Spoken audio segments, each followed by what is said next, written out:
Hey, guys, today we're going to look at the sort of the banking area because that tells us a lot about what's happening in the world and who's at the top of the pecking order and all that. When we look through history, when any society's financial system declines, so does their country, their nation, their empire, whatever it is, whatever the entity is. Because at the end of the day, you have to have the financial capacity to finance all the activities you do. And so throughout history, we see this with a decline of the currency or the debasement of the currency, because it depends on the size of the economy, how powerful a currency is. But generally speaking, when the currency starts losing its luster, so to speak, we see that societies start declining and all that. Are we seeing a shift in the balance of power in the world today? Is it shifting from the west to the east? What does the key sector of the economy? We know financial dominance plays a big role. After the Second World War, we saw as Britain, in particular the United Kingdom, started declining and losing empire. What happened? Well, we know what happened. Things went to crap. They just couldn't afford their empire anymore. And they kept a few islands here or there so they could have some strategic reach, which was smart on their part. But they got rid of the large parts which they couldn't afford anymore. And this is what empires do. When they decline, they pull back out of necessity to prevent the centre from collapsing, from too much being overly burdened.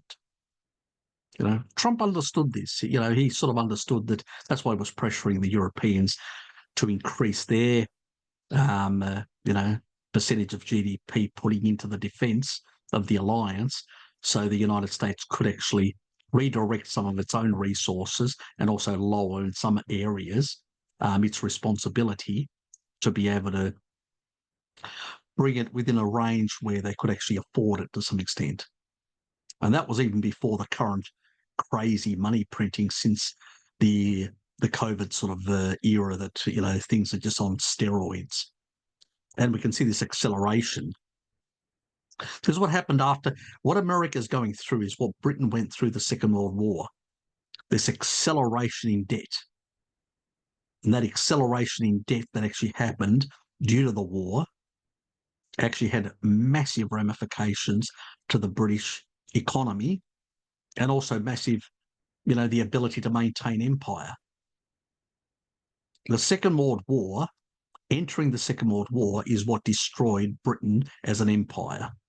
Had they not entered the Second World War, had they stayed out and not gone in due to Poland,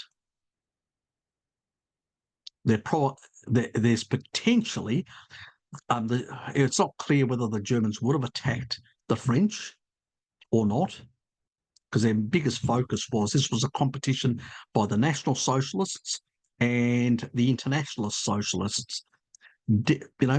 Those extremes, but very much at loggerheads. So that was an internal fight between these two different camps of socialism. They were mortal. They hated each other more than they hated others. That tells you something, But the British decided to go in, and the rest is history, as we know. And by doing that, they dragged in the Americans and emboldened certain of the American leaders who were also ambitious for empire and dominance post-World War. They saw an opportunity to rise. We're talking about the ruling elites now in America. People down didn't really know what was happening. They weren't interested in getting involved in another European war at the time, but their leaders were. And that's why they deliberately cut off oil supplies to the Japanese. They deliberately caused friction when they didn't have to. They deliberately escalated things because Roosevelt always wanted to get into the war. And so did the people that supported him, you know. Woodrow Wilson before got into the First World War. Democrats basically are globalists. And it's not now. They've been globalists for a very long time. They've been globalists. The only person I would say that wasn't a globalist was Harry Truman. He was more conservative because he was a Midwestern sort of politician.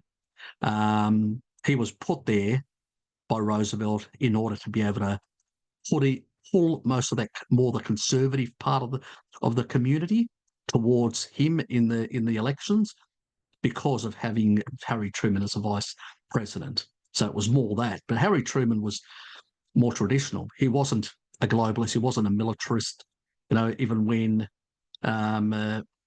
MacArthur got out of hand in Korea, he wanted to nuke China, and there was a danger that could escalate to another third world war at the time. You know, he basically dismissed him, got rid of him. He said, you know, you're crazy. You want to, let's just focus on the immediate protection of our allies within the region, but not escalate things where they get really out of hand and all that. Because, at the time, the Soviet war machine was the most powerful war machine in the world in terms of a land power, And so, I mean, in the end, the Russians used the Chinese as a proxy to go into the war, but they could have themselves come in as well. And then it would have been a completely different story. So that's what Harry Truman was trying to avoid, because he was a much more, realistic person. Understood, even then when America was at the top zenith power, understood the limit of power. He wasn't arrogant. He wasn't out of control like the current administration is, that's actually up to its eyeballs in debt, but still thinks that it can actually undertake any adventurism it can, take on multiple powers simultaneously. Yeah. Actually, the Roman Empire thought that as well, the Western Roman Empire, and then in the end they failed, didn't they? Should tell you something. So, yeah. Hubris, thinking that we can do anything. We're a superpower. Yeah. So, but what underpins its financial strength? A society that's got a strong industrial base, a strong financial base, they all come together. You can't have a strong financial base without a strong economy, without a strong industrial base, without a strong economy. What have we seen in America? Decline, decline, decline. Even shipyards are being shut down. America can't actually build enough warships compared to China because it just doesn't have enough shipyards. Most of them closed down. Can't support them. It shows those are signs of decline. You're already seeing. I mean, remember after the Second World War, as it became clearer and clearer to most foreign investors as well around the world, Arabs, Europeans, that America was the new center of financial strength. Where do you think money flowed? Into Wall Street, into real estate, US real estate. That's where it flowed, because that's where it was safe to put stuff in greenbacks, to put stuff in US property or US assets, because it was a safer bet, less debt. It was a country with surplus and large industrial capacity, wealthier, So that's what happened. What have we seen in the last couple of decades? More and more money going to the East, especially China. Why? Because it's a rising power. It's a rising financial and industrial power, like the US was before the Second World War. Same thing, just a different entity in a different location on the planet. So things are shifting. And financial strength usually means that foreign capital will shift. We see the Emiratis, we see the Saudis, we see a number of others redirecting some of their money towards the Chinese financial system or towards a sort of a new conglomerate of BRICS. This is not accidental. It's the early stages. They're trying to build something around a gold standard rather than a specific currency, trying to create a new BRICS sort of unifying currency, which like a digital currency that all the other currencies are linked to. And so to allow more seamless transactions, because you're actually just converting your own into this other, so they'll make some sort of central bank that can actually do all these transactions in a sense. So it's still in the early stages of building that sort of structure, and what dimensions it will take and all that is unclear at this stage. But there is definitely a shift of the shift in terms of financial power away from the West towards the East. We're in the early stages, and that's why it's hard to see it. But what you have to see is how quick it's happening. And how quick it's happening is what's happening in the banking sector. So when you look at the banking sector, you go, oh, that's what's happening. That tells you where financial power is moving more than anything else. Forget what the reporters say, politicians say, central bank leaders say, and, Janet Yellen and Secretary of, the Treasury, the US, or people like that are, just saying their sort of stuff and, their normal propaganda. Money talks and bullshit walks. It's where the money goes and which are the stronger financial entities in the world. That's what's important. You're already seeing a lot of even US investors that have moved to Hong Kong or Shanghai, wealthy individuals in the US. What, they've lost their marbles? They've gone crazy? No. They see there's a shift that's happening. Some are moving parts of their wealth between the two, hedging their bets. There's all sorts of rearrangements that are happening. Even the Saudis are not pulling out completely out of the West, but they're divesting to some extent, very slowly, while shifting some into the East and some into gold. A lot of them are going into gold.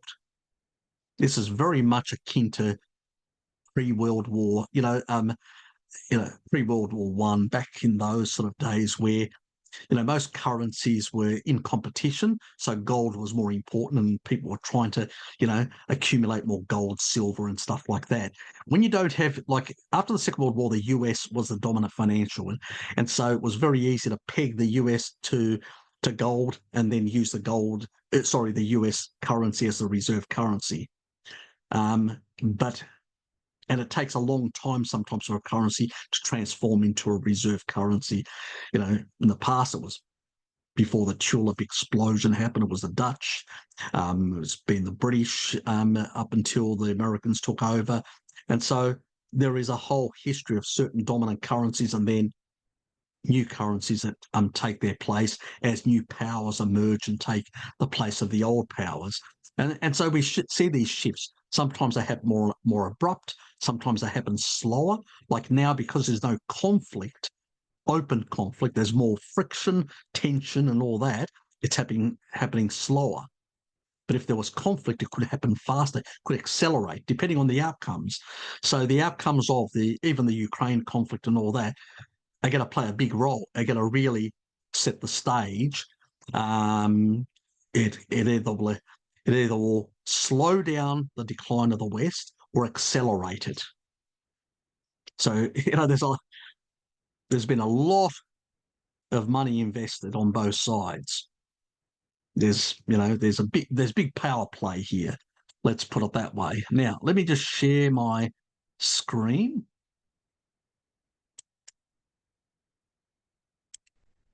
and I'll share. So let's go back to reminisce the past. And so back in 2007, looking at the banking rankings of that era, who are the dominant players just as the global financial crisis started to happen? Oh, first off the rank, Citibank, the US. HSBC, well, HSBC is also has a lot of in Hong Kong and in Asia, so it's been dominant there for a very long time. Singapore, many other places in the east and in the west. So it's one of the old, you could say, the old colonial banks in a sense. So it doesn't surprise me that it's still quite at the top and AAA rated back then. Then Bank of America, American Express, Santander, again another Western bank from Spain. Then UBS, Cuckoo Clock Land in Switzerland. Or money laundering capital of the European world. Did I say that out loud? Allegedly. And let's move on before I get into trouble. Wells Fargo, then 8th, the first French bank. So BNP Paribas, then Barclays, another colonial bank, and Chase Manhattan. That gives us the first 10 in the beginnings of the global or the Great Recession, the beginnings of the global financial crisis of 2008. And then when we go in the 11th, again, Credit Suisse. Then we have the first Dutch banks, ING and ABN AMRO. And ING is also involved in financial instruments and all sorts of things. Is more also a big financial bank as well. Then we have another 4 American banks. Then the 18th, Deutsche Bank. The German economy may be big, but it's 18th in terms of the biggest bank in the world being a German bank. So they're an industrial powerhouse, but they're not a financial powerhouse. Excluding Deutsche Bank, which is a very dominant player in Europe. So but still, there are, Goldman Sachs and Morgan Stanley and Merrill Lynch and all these other players that I mentioned earlier. Wachovia Corp. All these other players are a hell of a lot bigger. Back in 2007, that is. Société Générale, another French. Vive la France. BBVA, Spain. And when we go through here, American, British, and the first Japanese, Mizuho, is 23rd. Then another French one, Crédit Agricole. And then we have a couple here, British and American, and then the first Australian bank, National Australia Bank, 27th. Again, the Anglosphere sort of has a bit of a dominance within the financial world. Australian banks are generally strong because a lot of money that comes in from the resource sector, the mining industry. We've got a relatively small population for the amount of export wealth we create through our primary industry that floods into our banking system to some extent. So that's what, you could say the commodities trade effect for our economy. Then you've got another 2 British ones and an American one, the old Lehman Brothers, they were 30th. They nearly took out the whole market at 30th. So that tells you something, that too big and too small to fail and all that, the sort of nonsense that people talk about. The 30th biggest bank in the world still had sufficient, because it was interlinked, interconnected to such extent that it could basically cause things to go a bit haywire, so to speak.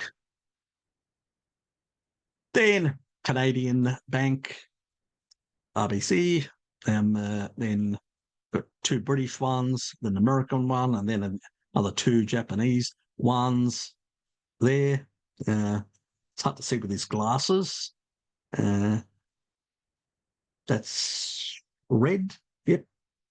Green, white, red. It looks red. That's an Italian bank. I think that's a Milan bank, but I could be wrong. UniCredit. Milan? Don't know. Can't remember. Commonwealth Bank of Australia, 38th. Many people think that the Commonwealth Bank of Australia is the biggest one. Apparently not.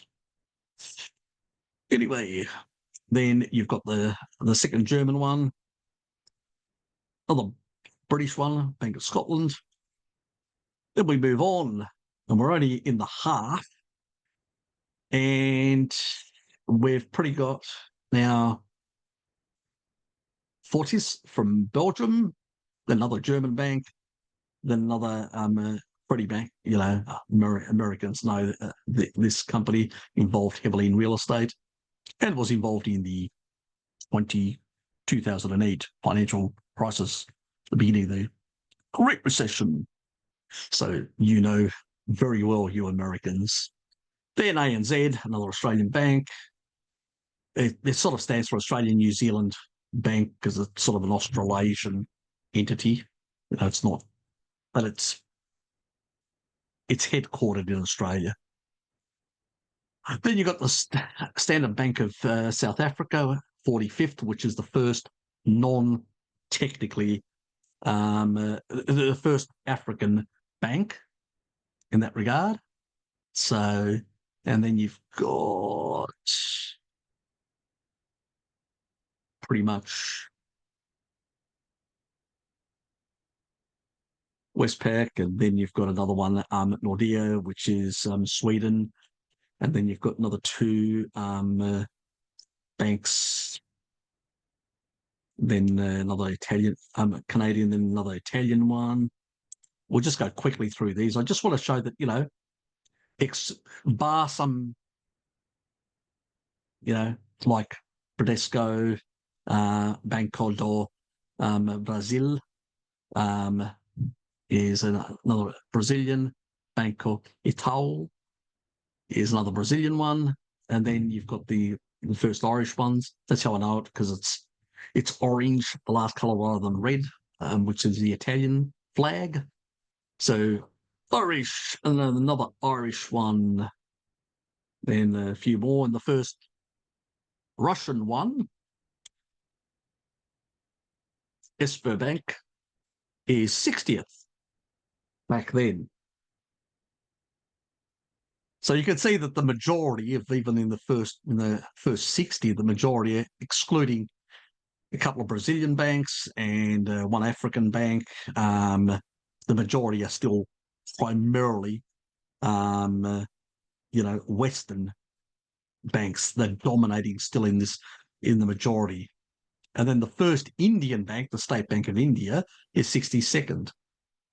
And then you've got Korean Bank, Cookman Bank. Then you've got another Belgian bank, and American, Canadian, another Indian, another Spanish, another South Korean, and 70th, the first Middle Eastern bank from Saudi Arabia. And then another Australian bank, Austrian bank, Australian bank, two Americans, then another Dutch. You can see the old colonial powers, not very big countries, but still big presence in the financial area up to that point. You don't see, you see the occasional, obviously, again, in the case with A lot of that money that's coming into the banking system in Brazil is coming from the commodities trade with China. Again, it's like the Australian.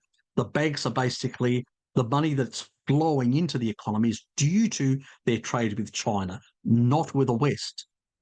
So Australia and Brazil, it's more, and South Africa are all commodity players that are pushing commodities to China.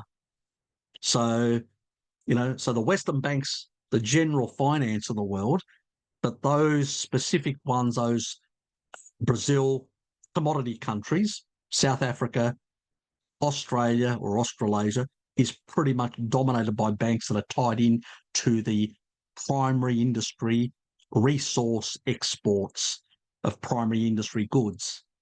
Okay, so it's not part of the general financial play on the planet, if you get my drift, what I'm trying to say.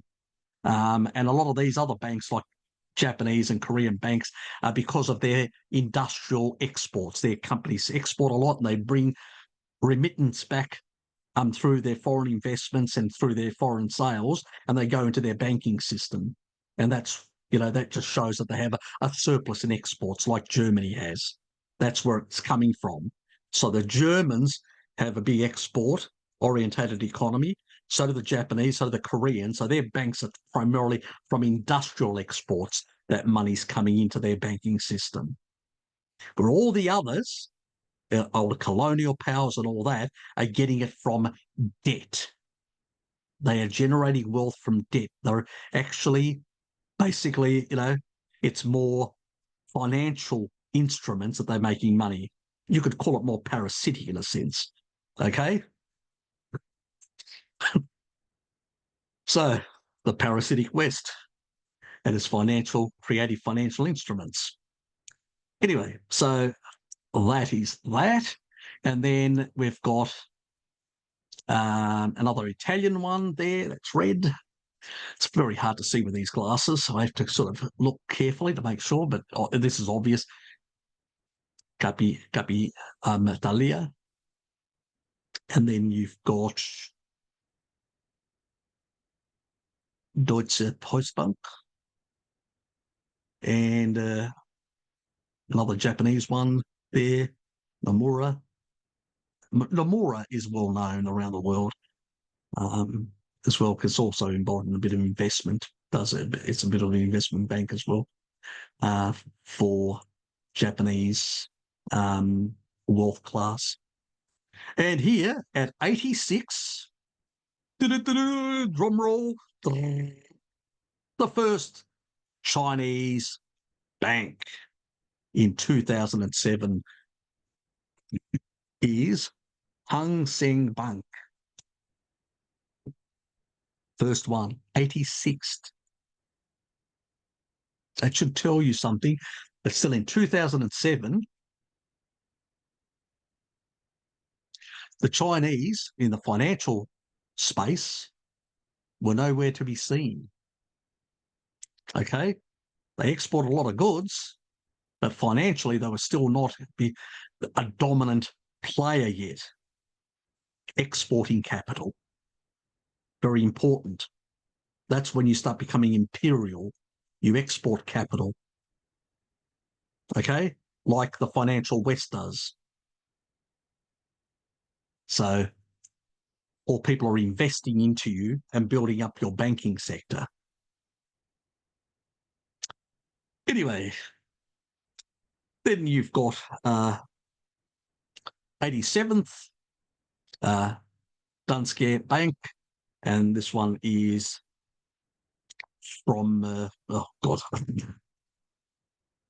my brain's gone, above Germany. Oh, damn. Anyway, I know you're going to hate me from that part of the world. Just had a brain fart.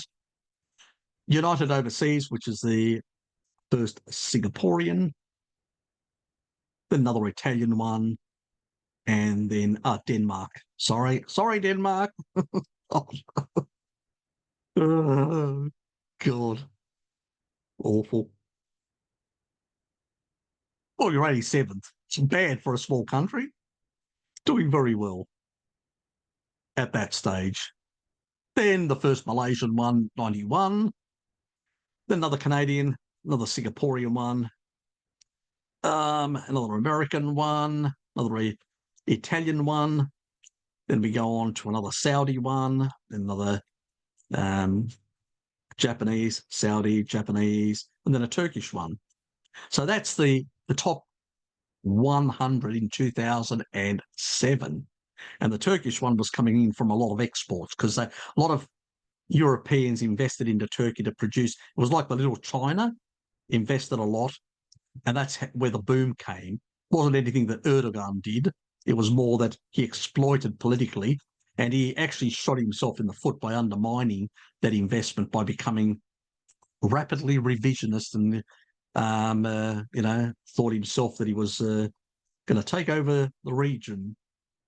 So hasn't done a lot of good for the economy, and except the military-industrial complex. But that is a double-edged sword. But that's for another day. Anyway, let's look at what happened in 2014. So 2014 is the time when we start having an escalation in crisis within the Eurozone as well, increasing, escalating. A lot of problems emerging. We've got the Ukrainian crisis, friction with Russia. We've got all these things sort of happening where we're seeing 7 years later, the sort of the consequences of the Great Recession starting to emerge, the early signs. Already can see that by this stage, the Chinese are number 6. Things are changing, shifting. You got Wells Fargo, you got HSBC, Bank of America, Citi, Chase Manhattan, and then number 6, you've got the first Chinese bank at number 6. And at number 10, China Construction Bank. We're already seeing things are changing, things are shifting. And that's only in 7 years.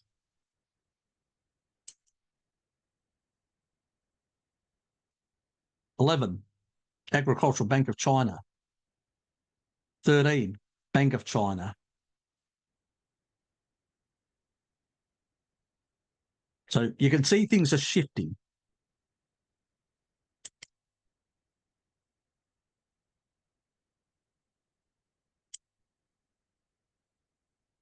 More Chinese banks, 38th, appearing. You can see things are shifting slowly but surely. Again, down here, another one, 47th. So we're seeing far more and more banks in the first 50. And even beyond the 50, you're seeing again another Chinese bank. Another one, 68. That's Norway. DNB. That's probably a lot of the oil and gas money that's coming into the economy. It's probably filled their coffers up with a bit more, wealth.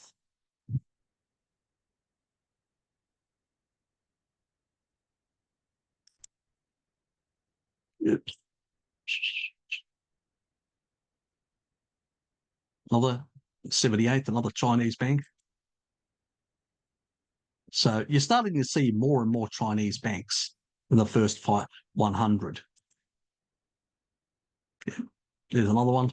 So there's quite a few, and they're displacing a lot of the Western banks, and even a few more Asian banks as well have.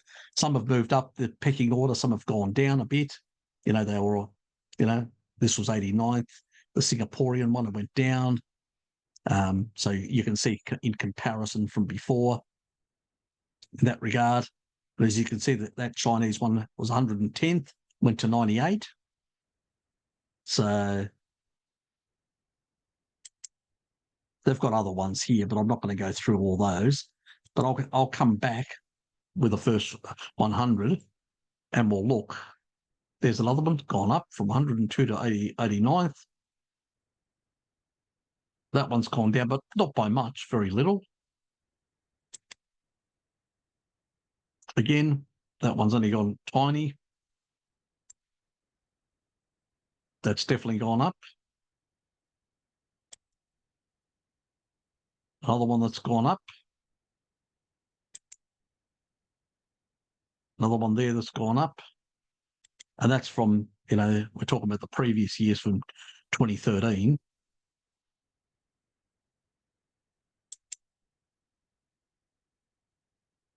And you can see most of the Chinese ones are rising. That's the same, equal. But you can actually see in, 6 to 7 years, there's just been rise and rise equal, rise and rise. It didn't take long. So we're talking about between 5 to 7 years, there was a major shift in the banking world. Now, we're going to jump a bit forward to 2024, the current rankings of the top 500. We're not going to go through all. That tells you everything. First, second, and look, 2023, 2024, first, second, third, fourth, fifth. The rankings haven't really changed between last year and this year. China. AAA rated, AAA plus ICBC. It's one of the best you can get. And look at the capital value. The American ones, if you look all the way back to the past, we'll go to, look at the top, Citibank, 35 billion. Oops. Back here, 2014, 2013, 30 odd, which shows a bit of a decline since the crisis. All of the banks have declined, pretty much Citi was sort of lost about 10 billion in different, 10, 20, that's, yeah. So, yeah, it's quite a lot in that regard. Am I getting it right? Oh, God.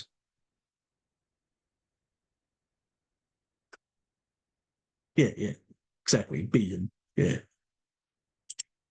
So the capital value of them, of these banks, what they're worth, basically, because of their liabilities and everything else as calculated. What are they worth?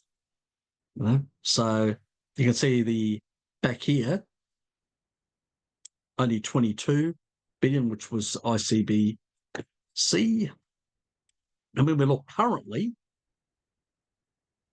even though some of the American banks have gone up a bit, Citi's gone up. This is all the new financial, the Ponzi scheme, the new current, put a lot of money in the economy, print money and push up assets and all that. Is that going to survive for too long? Well, you make your own guess. So they've reinflated some of these banks with a lot of funny money. Look at the Chinese, all the money coming in back into their economy, flooding in their banking system. That's why they can buy gold. That's pretty much double the best bank, which was 35 billion. That's double what the best bank was in 2007, the American bank. Double. Okay? They're all way above par of the American banks where they were just as the financial crisis hit. So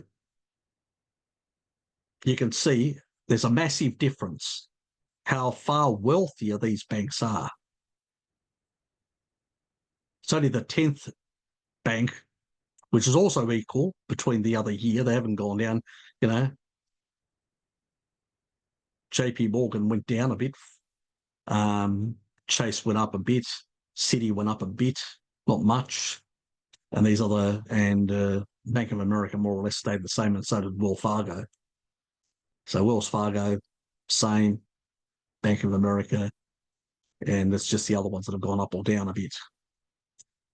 And you can look at their actual rating. You know, Bank of America's dropped from AA plus to AA. Wells Fargo's remained more or less the same. Chase's also. Citi's remained more or less the same. And it's only, well, JP Morgan that's actually improved slightly. So AAA minus. So it's not AAA, it's just slightly somewhere in between here and there. So that's what it looks like. Then when we move on, again, another two Chinese banks here with quite a lot of, you know, value. Yips. 3. Another Chinese bank there, another Chinese bank there. You know, so that's Qatar. So they're doing a bit better in this sort of climate.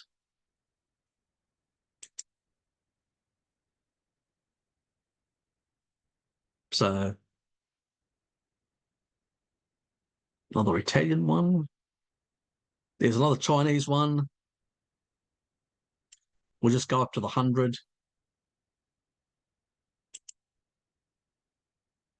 Again,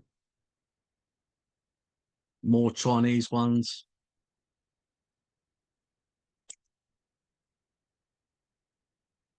Another one.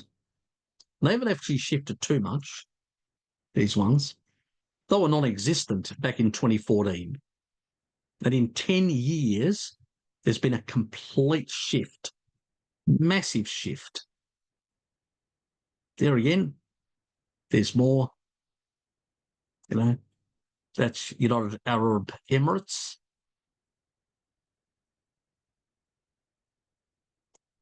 So another Milan bank and another Chinese one, Bank of Beijing, and up to 100. There's another one. So you can see the Chinese banks are starting to dominate the world financial system. In the top 5, they are the 4, and the US only has 1 in the top 5.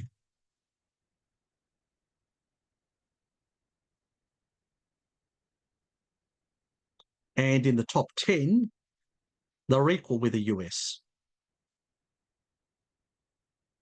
But if we were to compare the sort of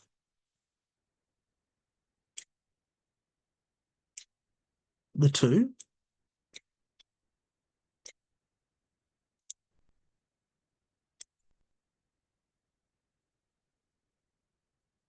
oops.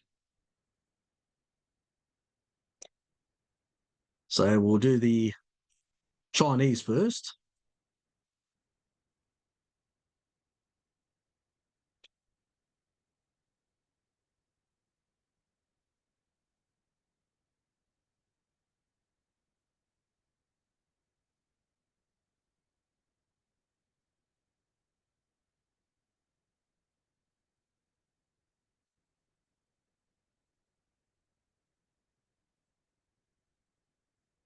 So that's the overall. Nearly 275 billion. This is, what they're actually worth as entities.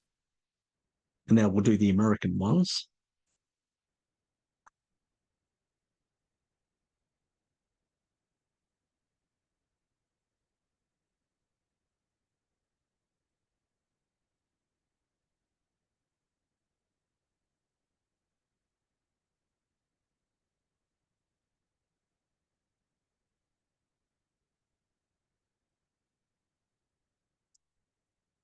You can see the dominance, the difference, the values between the two is significant. So 171 against 275 nearly. So if we were to divide that, talk about 60% higher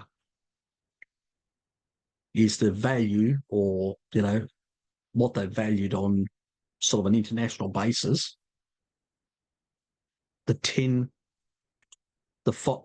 the 10 top, the five, as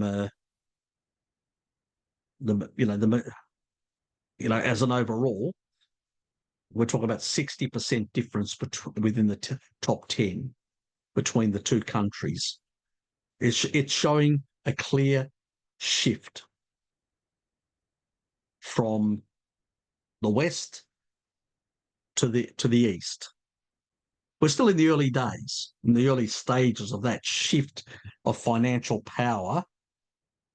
It's probably happened too quick for even China, because, they're struggling to build up a sort of a bond market and try to build the sort of the structures to allow themselves to suck in a lot of global capital and become a dominant global financial entity at this stage. They still haven't done the full transition. It's no different than in the early stages where America became an industrial superpower, and a lot of it had, it was the biggest producer of oil in the world at the time and all that. But still, the British banks dominated finance to that point. It took them a period of time to eventually become more dominant. But the shift happened over, a certain 2 decades. But it did happen. So we're in the early stages of this shift, but it's quite clear where it's going, in which direction it's going in that regard, and who will dominate global finances in the middle to latter part of the 21st century. That's quite clear. I'll just stop that. And it's just to illustrate to people that the reckless behaviour of the Biden administration has accelerated the decline of the US. Because, and also, if you look at the Western Roman Empire, they were prostituting their daughters. Oh, that's right. In the modern era, it's called OnlyFans. Put your daughter on OnlyFans to get an income and all that. It's exactly the same thing. It's a moral decay, a social decay, a decay of spiritual decay, the whole lot. This is what happened in the Western Roman Empire. That is why it collapsed in the East. The East didn't. The East, with orthodoxy, unlike you Western heretics. Okay, I'm Greek, I know. I'm gonna say something like that.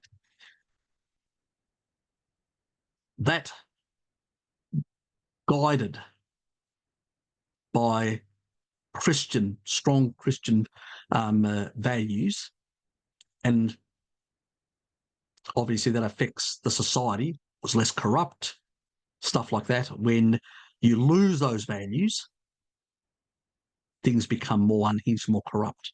I look at Greece. It was after all the calamities, Second World War, that was devastating, all that, and all the internal civil war and strife and all that.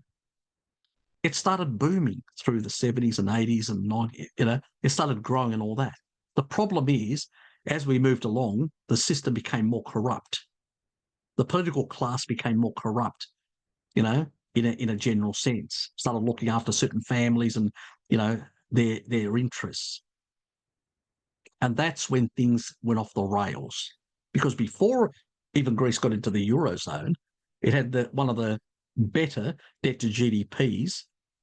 It was pretty much one of the second lowest or third lowest, I can't remember exactly, within the EU. Many of the other EU countries had higher debt to GDP.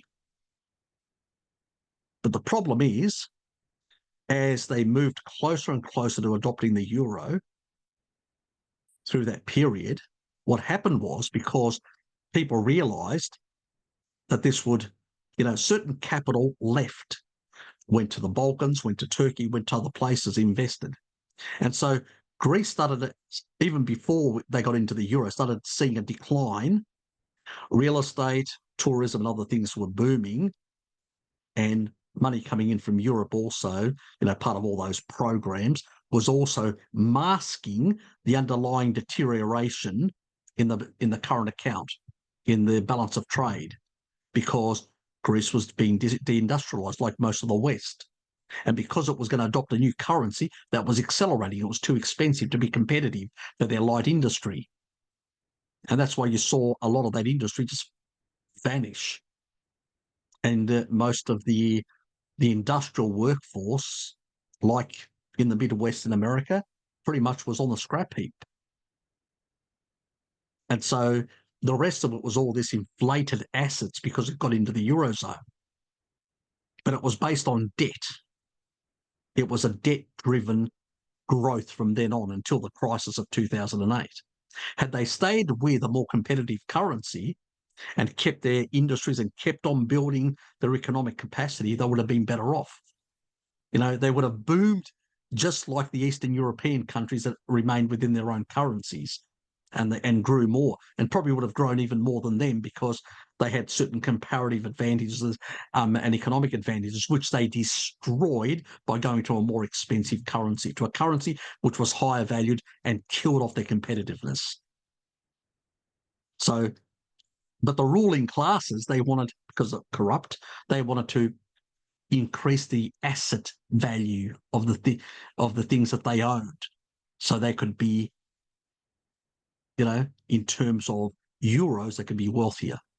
So denominating everything into euro meant that their housing, their properties, their businesses and all that were revalued upwards in euros. And so they could actually borrow more and actually invest overseas, in which they did. They didn't invest in Greece, they invested elsewhere. So it was for the rulers, the elites of Greece, to basically become wealthier at the expense of the general society. That's what happened.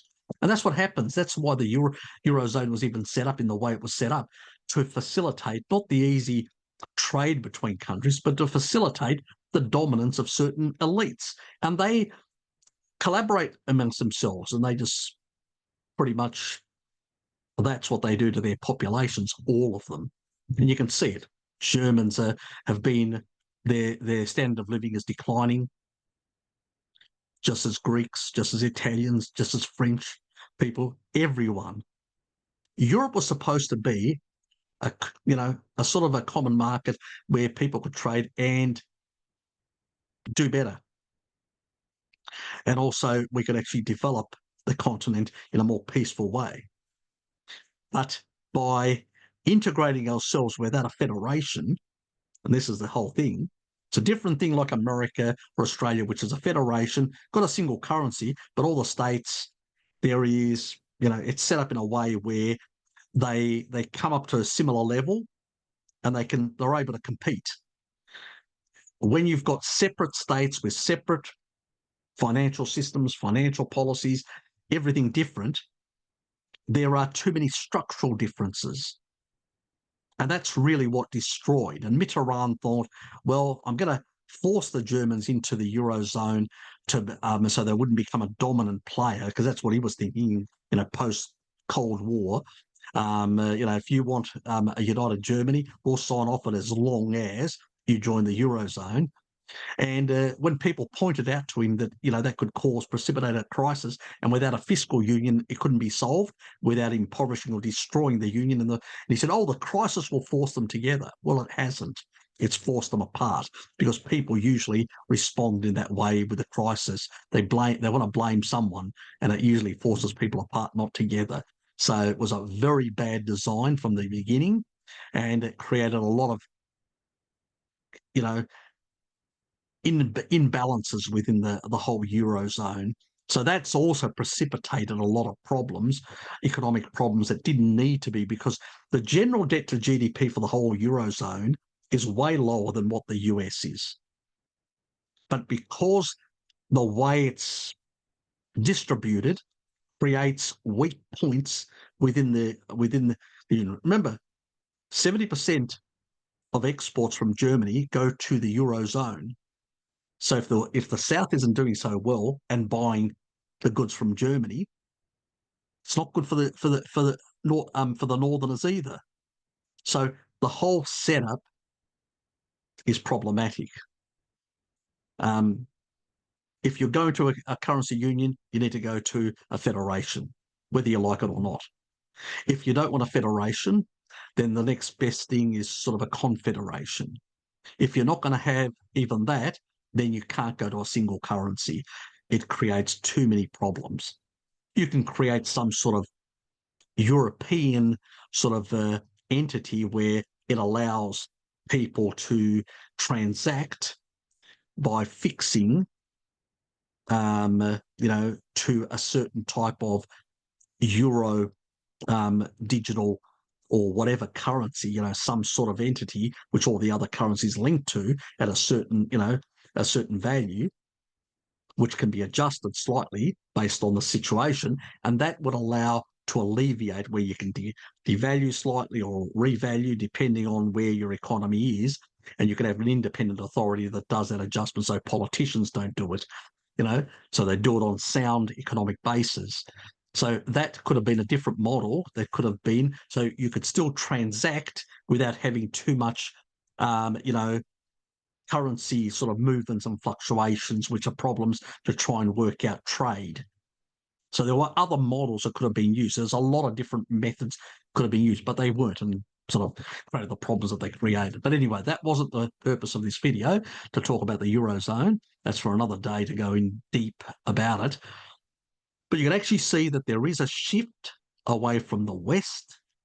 There is a decline, the financial power and strength of the West, and it's shifting slowly, drifting more and more towards the East.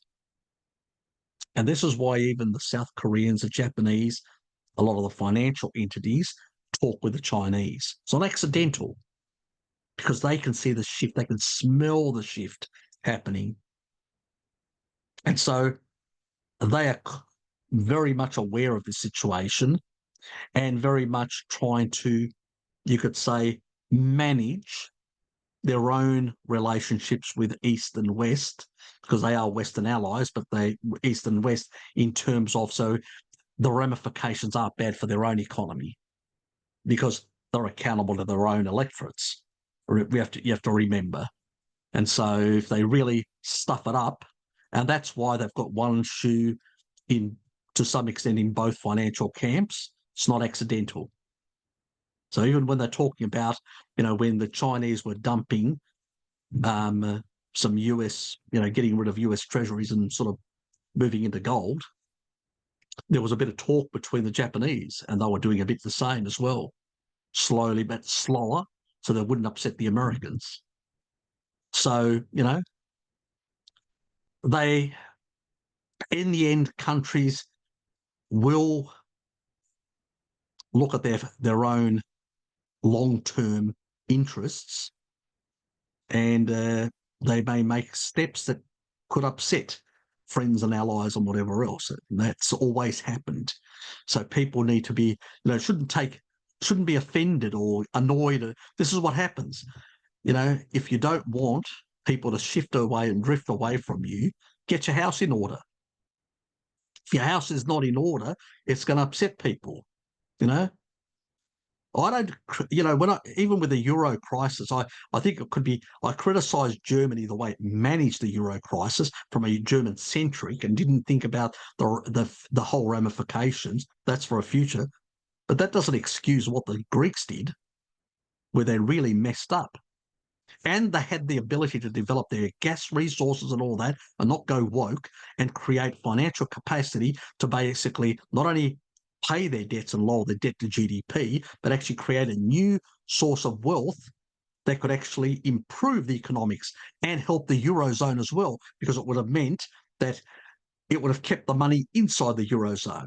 They should have opposed Germany and Merkel, who was looking for selfish, narrow interests by getting cheap energy from Russia to basically give herself dominance in Europe to dominate the political arena, again, from a very narrow-minded, centric, Uber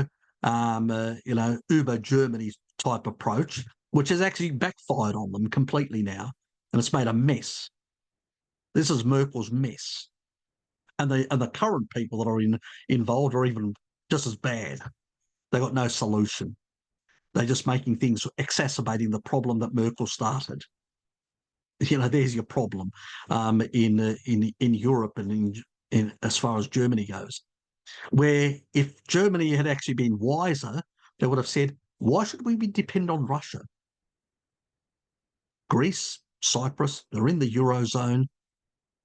They are basically, strategic partners. If they become wealthier, we can sell them more industrial goods, and we can get cheaper energy within the Eurozone at a euro, which is, we don't have to worry about foreign exchange. We don't have to worry about fluctuations and all that. And because it's being sold, they could also pass legislation as a European Union to say that a certain amount of that has to be utilised within Europe. The Greeks wouldn't have worried about that because they would have got a benefit by selling it. And at the same time, the Eurozone would have had certain energy security, lowering the price of energy, making it more affordable for the people, but also for industry. German industry would do well, the Greeks would do well, and they would buy more German products, and you would have a better balance of trade between the North and South. But no, let's just basically, we want to take it all, greedy, imperialistic. Merkel behaved more like, maybe because she came from the old Eastern Europe, she had less of a sort of a post-World War II mentality of, more cooperation within Europe, like a lot of the other European countries, had more that Eastern European sort of attitude, us and who cares about the rest of Europe, what benefits can we get from the EU? And that's a problem with that mentality. And it's not me being critical of those people. It's they lived under the Soviet system, and whatever you could get for survival was important. So they have a different mentality to what emerged in Western Europe and Southern Europe and all that, which was more cooperative. And if that had dominated, the European would have ended up slightly better. There still would have been the financial crisis of 2008 that, Americans seem to do it every 100 years or whatever. The Anglosphere, the people that have the financial power in the world. But Europe would have been in a much better situation. It also would have had more guaranteed energy and cheaper energy, even with the current crisis. And it would have, the biggest problem for the West has been energy security. Most of the wars have been because of energy security. They would have had some level of energy security, but they didn't do that, And also they would have had more financial strength because through that wealth, where do you think the Greek government, the Greek businessmen, the Greek funds and all that, all the Cypriot or ones like that, where do you think they would invest their money? In Europe, in the banking system of Europe. What would have that done? All that commodity wealth would have gone into the financial system of Europe, making Europe even more dominant and stronger. So Germany shot themselves in the foot. Merkel destroyed the possibility of Europe becoming stronger and made by, thinking, the little Germany, sort of inward, narrow looking from that mentality of East Germany, couldn't see beyond the borders, ended up basically destroying the whole of Europe and Germany to some extent, because you didn't build Europe, which was your natural trading, your bulk, 70% of your trade in Europe. You didn't build that market and support it, and the other countries that you're dependent to sell goods to, and you basically weakened them through those policies. You shot yourself in the foot, basically.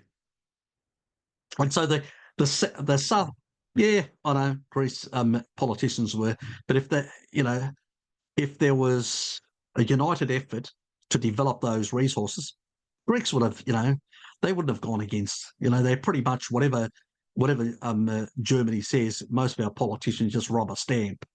That's how bad it is in Greece, and so had there been more an enlightened leadership in Germany, the consequences for Greece and Cyprus and the South would have been much better. And for the whole Eurozone would have been much better in terms of long-term prosperity. Remember what happened to the eastern and western part of the Roman Empire.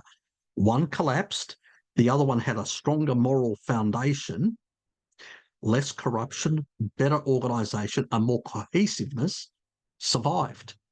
A Europe that was more cohesive, had less corruption. We know from, it's not only Greeks, but there is, Qatari money and Russian money that came into Germany, German politicians in the EU, Greek politicians, Italians, and many others that took rubles and Qatari, currency as well, in order to facilitate and supporting these foreign interests that were only looking at profiteering at the expense of the European Union. So had they not been corrupt, like the Western Roman Empire was, and they wouldn't be in the mess that they are today. This is the manufactured in Berlin, and the current crop have got no idea what they're doing. They've got no solution. And some of the people in the radical right and radical left, they got no solution as well, because for them it's just disliking others. That doesn't get you very far. I don't know what's going to save Europe, because unfortunately at the moment we don't really have people that want to save it or have got a plan for the overall. There are a few groups here or there, but few voices, but they're not even heard. They're swamped out.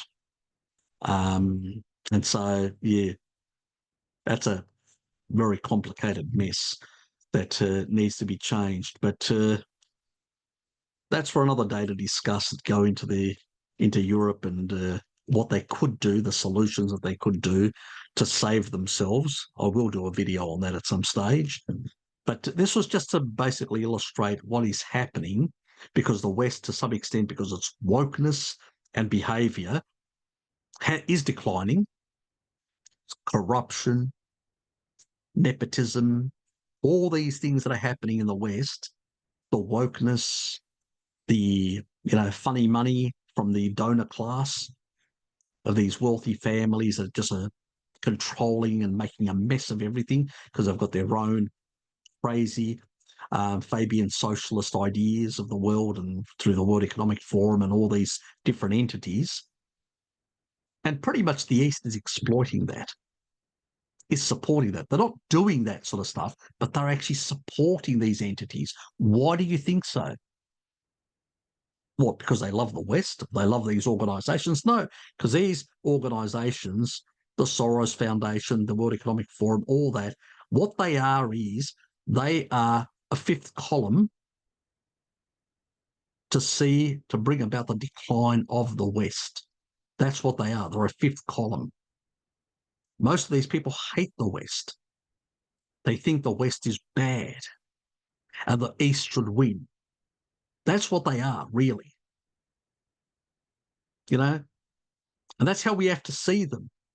We sometimes think that we need to get rid of these elites, or at a minimum, limit their power in the system. And really, it means that the middle class of the West need to stand up and save the West before it's too late. Because every day that passes, the decline accelerates. The debt levels accelerate. The problems accelerate. The level of revolutionary or explosive situation in the West increases exponentially, especially in parts of Europe and North America. It's worrying. It's very worrying. And I think the middle class of the West, you know, gladiatorial circuses and, you know, it's the you know, circuses and bread and kibble in our case. That's really what the West is at the moment. It's bankrupt. You know, reality TV, gladiatorial games, you know, all these things are very similar. You know, the level of corruption, the level of moral decay, very similar. You just have to look. All this sort of stuff is just, you know, all part of the same general crisis in the West. And it's not going to change just by basically being an ostrich and sticking your head in the sand. That doesn't change anything. It's time for sensible people in the West to start saying no to this nonsense and standing up again and starting to support politicians who are closer to the centre but understand the problems and have solutions that are not going to upend the society and create a civil war or complete destruction. We don't want that. We just want basically people to fix the system that are reasonable and are not likely to do unreasonable things, if you know what I mean. Because that's the danger. We're on a precipice. And if we make the wrong choice, a lot of people could potentially die. And the decline could be accelerated. And I don't think people realise how bad it is. The shift has happened to some extent. It's the early stages of the shift from the west to the east. The financial dominance is shifting. Slowly, but it's shifting. You know? So we're in the early stages. But eventually, it won't be basically the first 4, but it may be the first 20 or 30, which will be in the east. And the west may be beyond the 50. And they'll be primarily a couple of US, a couple of European ones here or there in some of the more stronger countries, and that's about it. But we'll only see that towards the middle of the century and beyond. Not now. We won't see it at this stage. But the early stages are already starting to show. Unfortunately, most people don't see that. They only see once it's happened. They don't see the momentum. There's momentum. I just showed you momentum in the financial sector is shifting. And whoever dominates global trade and finance eventually dominates the world. It's always been historical. Look throughout history, same pattern over and over again. Moral decay, moral crisis, you know, corruption, never-ending wars, over-exuberance, over, you know, stretching yourself too far beyond the capacity to maintain that. You tell me an empire and I'll tell you exactly the pattern is identical. You know, will China make the same mistake if they end up becoming that new entity? Yeah, more than likely. People just seem to follow similar patterns all the time. But as I said, you can break away from that. Remember, Eastern Roman Empire, and Western Roman Empire. Eastern broke away because it had sound economics, a sound moral base. They had things that were sound, and that's why they survived and went on for another well over 1,000 years until they became too corrupt as well. And in the end, all that was left for the Turks to take over was the city and a small little area that they controlled in the Peloponnese. That was it. It wasn't much of an empire that they actually conquered in the end. Most of the other had been, broken up and fragmented and controlled by different European powers and kingdoms and whatever else. So, wasn't a great, it was an anticlimax in a sense. So it wasn't any great victory. But, the Fourth Crusade was what really collapsed the empire. And then again, what was it? The West internally fighting within itself. And then the people on the outside exploiting the situation. Patterns seem to repeat itself over and over again, these sort of things. Will some wiser people rise up and wake the rest up? Time will tell. Historically, things, as I said, there are cases like the Eastern Roman Empire, and we can still salvage things. It's up to people like us who have got a much more stronger moral foundation, that are reasonable. We're not extremists of left or right. We're centrist, practical people that just want to actually put practical solutions in getting things sorted. That's what's going to fix the situation. But as long as the extremists dominate, they'll tear the place apart. And the corrupt current crop that run it, they'll run it into the ground. So those two options are not long-term solutions. We need people that are reasonable, that understand that we need to pull the system back from the precipice. And we may have to do our own reset, which excludes the bankers. Maybe something like Harry Truman did. Let's look at Harry Truman. He built the middle classes. He brought the debt to GDP down from 244% of GDP after the Second World War all the way down. He didn't look after the globalists. That's why they hated him, and that's why they called him boring. And consider him the worst president. He was the best president. He wasn't. I like boring people that are practical and logical. Because Truman basically understood how to build up the middle class, how to fix that, and said, you guys benefited from all the war. Top end, I'm going to make you pay the debt down. He didn't give it out as welfare. See the difference? Didn't create a welfare state because he knew that is just parasitic money printing and crap like that. What did he do? He taxed the top end who had benefited in order to and capital controls and all sorts of other things. We criticise China for doing that, but look how far better they are. We did the same thing after the Second World War to restrict the flow. I mean, banks were only involved in very, they shrank down to a level of debt to GDP like between 5 and 10%. Now they're like half the economy is banking. It becomes parasitic because you have to generate more and more debt in order to make income. So it becomes parasitic in the economy. It's a usury system out of control is what we have today. So we have to basically tax the financials, restrict capital flows, and tax those entities, the elites that have benefited from all this money printing that's inflated assets to astronomical levels. And they are the ones that control all these, while the average person's salary hasn't really increased much at all. So their purchasing capacity has declined, even though they do most of the work creating the wealth in the society. and it's been extracted through money printing. That's how the rich get richer, from money printing. It's the only way.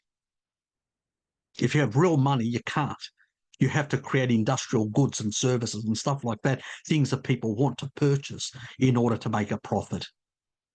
But if you're inflating property, inflating assets and all that, you can keep on becoming wealthier and wealthier. That's how they become wealthy. It's not magical. It's through parasitic. I know how it works. I just, I've done a bit but I've cut myself away from that as a Greek Orthodox person. I can't do it anymore. I just can't do it anymore because I know it's parasitic. It's not. You're not creating real things. You're basically extracting value from the rest of society through this parasitic way. That's what money printing does. That's why, how many colonial powers also sucked wealth out of places, or nowadays they suck it out of their own population and impoverish them and concentrate wealth. So, forget it. All these so-called, libertarian economics. I'm just talking about freedom. That's all that interests me. The free will that God gave me. That's what I want. The freedom for them to basically extract wealth from the rest of us, nah. That's just parasitic usury that they're involved in. So we need to limit that. We need to have real productive people that create real wealth. Yeah, they can benefit, but even when they were benefiting in the past, their differences between the top end and the bottom end wasn't massive. It's a couple of times over, like 10 times or whatever.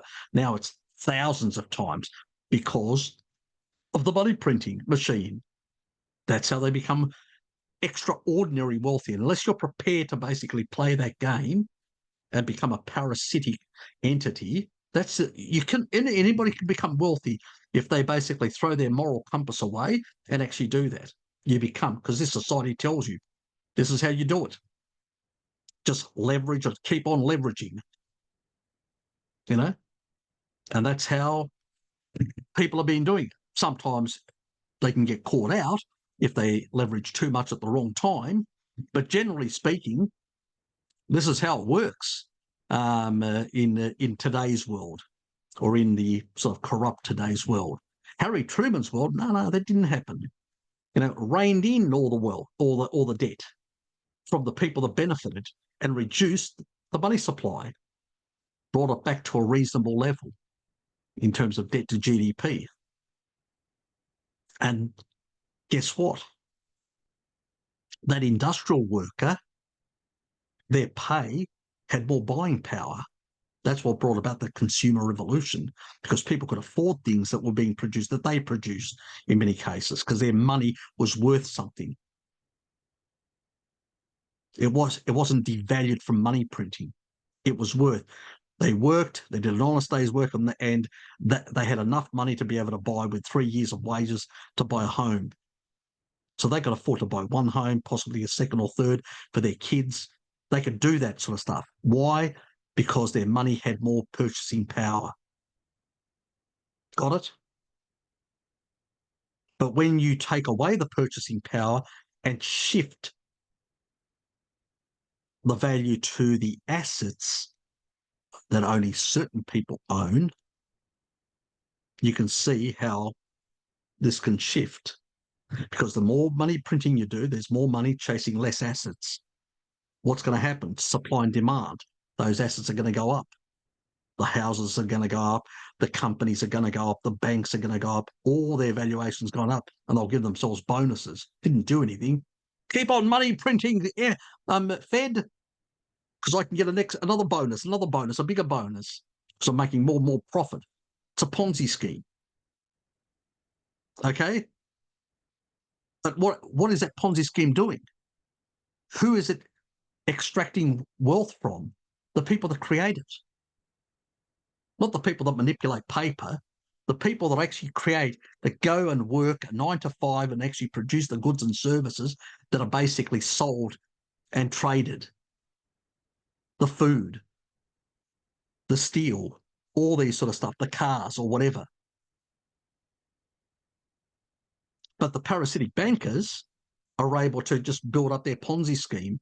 And so the others just keep on speculating and making shitloads by asset appreciation. That's what money printing does. It transfers wealth to a smaller and smaller group of people and concentrates it because they can leverage more and more and more. And there's your difference in comparison. You know, that's why, as a Greek Orthodox person, I'm against usury. Once upon a time, all the church was. Unfortunately, part of the West lost its way and started glorifying money making as something virtuous. What a load of nonsense. Absolute heresy. When Christ went into the actual temple and saw the money lenders, what did he do? He knocked all that down. So that should tell you something of how heretical it is to think that that's okay. And you know who you are. Pretty much, you know, certain elements within the Protestant, but yeah, you know who you are in that regard. It's heresy. You know, and that's why your society is where it is. And it's the debauchery it is. You look at Greece, 95% Orthodox Christian. You don't see. It's only the politicians who are European that follow the nonsense. You know, but when you have good, strong faith, you can survive. When you have moral decay, you won't. That's the reality. You know, whether you agree with me or disagree with me, that's your problem, not my problem. But the reality is, you know, when you have moral decay and you become corrupt and whatever else, you start debasing everything. You debase your children, you debase your family, you debase everything, your currency, everything gets debased. And in the end, you debase your whole nation and society. And then you cancel it all. And then you lose it all. Wake up. Anyway, enough. I'll stop it there, you know. I've ranted enough. And it's nearly 10 o'clock at night. So I'm going to call it a night. That's pretty much it. So I hope you got a bit of an insight where things are going, and maybe woken up a few people about looking at their own situation, looking at their own families, looking at their own lives, because all of us can make a difference. Small steps, and all of us can make a little difference here and there and whatever, to improve our communities. Go back into the schools and tell them off. Don't let your kids be brainwashed. Toughen up. Go back and take back your schools, take back your communities, take back your local councils. You can do that.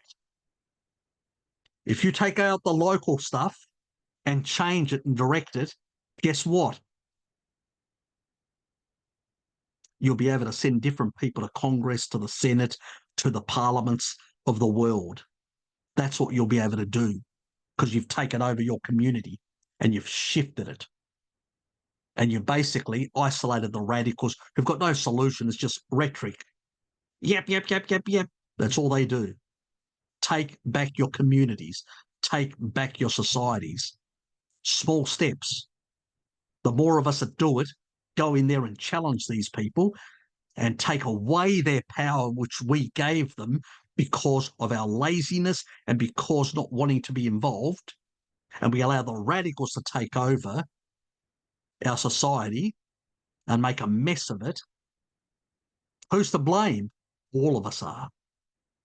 So it's about time we stepped up and started taking back our society. We don't need violence. You've got this.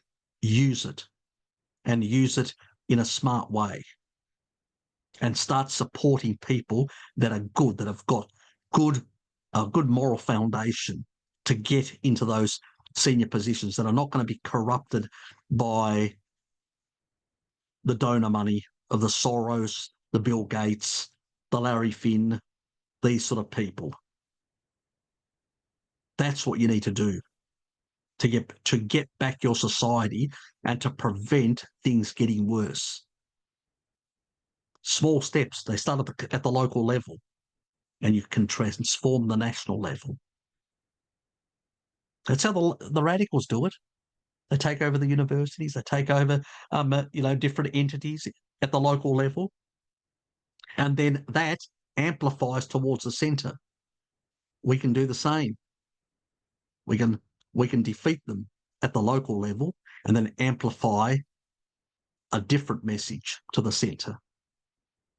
It's up to us.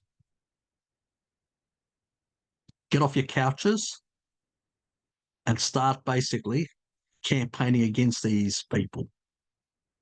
That's what you need to do. You need to make it quite clear you're not going to put up with this nonsense anymore at the local level. Get your local parish, church and all that and protest outside these. Organise with others that are like-minded. Get a few thousand outside the school and all that. Make noise against these and put good, reasonable arguments why these people are wrong. That's how you're going to save your society. Because if you don't, the radicals will take over and it's going to be a hell of a lot worse than what it is right now. And hindsight, it's too late. Once they take over, you're back in, Stalinist Russia or Nazi Germany's type scenario. Your life isn't that going to be that good, trust me. You just have to look at history. Many people die and things really go to shit because those regimes are unaccountable, extremely corrupt. They become even worse than what the current crop are because it's completely untethered. They've got complete control. They can do whatever they like. That's how dangerous it becomes. Careful who you put into power. Be very, very careful because there are a lot of crazies out there, especially in parts of Europe and all that. And I'm not talking about people like Le Pen. I mean, she's more of a centre-right now. She's shifted quite a bit away from that. But there are wilder people, both on the extremes, that you have to be concerned about. There are no saviours. Usually there's a price. Don't sell your soul to the extremist devils because they will take you straight to hell. They've always done that. And you just have to look at history. Don't be foolish. If you want a better society, you need to get reasonable people that are good people, that are practical people, that have got a strong moral compass. And you only get a strong moral compass with a good religious. Particular, I would say, the West has done very well in the past with Christianity, and it's about time we promoted people of the Christian faith that believe and respect the free will of humans. So not oppressing them, and at the same time believe in those strong, virtuous moral foundation for the way of running society and limiting the parasitic elements within the society. Even Harry Truman understood that. That's why the Bretton Woods Conference, he did not invite any bankers. It wasn't accidental. He knew what they were like. There's a Christian, a true Christian, Midwestern that understood boring, middle class, centre, practical. People like that build societies, strong masculine men who have got strong faith. They build societies, not ideologues. Remember that. All the ideologues that have come past, all they've done is destroyed society and left millions in cemeteries throughout the world. Don't make the same mistake like past people did. Control your anger and hatred that comes from the devil. Doesn't come from God.